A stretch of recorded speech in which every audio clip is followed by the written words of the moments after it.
D G I S P R lieutenant general Ahmed Sharif Chaudhry کا کہنا ہے کہ ہم امن پسند لوگ ہیں اور امن ہمارا پہلا انتخاب ہے۔ بھارت نے دوبارہ اگر حماقت کی تو ہمارا جواب پہلے سے زیادہ شدید ہوگا۔ خیبر پختونخوا کی مختلف جامعات کے طلباء سے گفتگو میں ترجمان پاک فوج نے کہا، پاکستان اور خطے میں جتنی دہشت گردی ہوتی ہے اس کے پیچھے بھارت کا ہاتھ ہے۔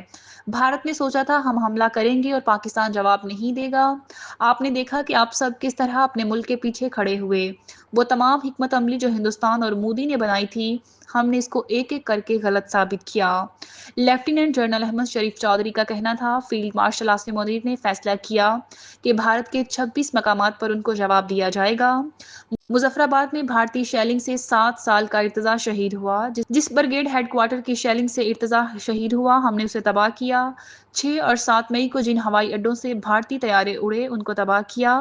آپ کی فوج نے کسی ایک سویلین انفراسٹرکچر، کسی ایک سول آبادی کو نشانہ بنایا نہیں۔ ہم امن پسند ہیں، امن کو ترجیح دیتے ہیں۔ D G I S P R کا کہنا تھا، جو مساجد کو شہید کرتے ہیں، لوگوں کو ذبح کرتے ہیں، ان کا اسلام سے کوئی تعلق نہیں، ان کا خیبر پختونخوا اور پختونوں کی روایات سے کوئی تعلق نہیں۔ یہ دہشت گرد ہندوستان کے پیروکار ہیں۔ افغانستان ہمارا برادر پڑوسی اسلامی ملک ہے۔ مسئلہ ان کی اشرفیہ ہے جن کو ہندوستان پیسہ دے کر خریدتا ہے اور پاکستان کے خلاف استعمال کرتا ہے۔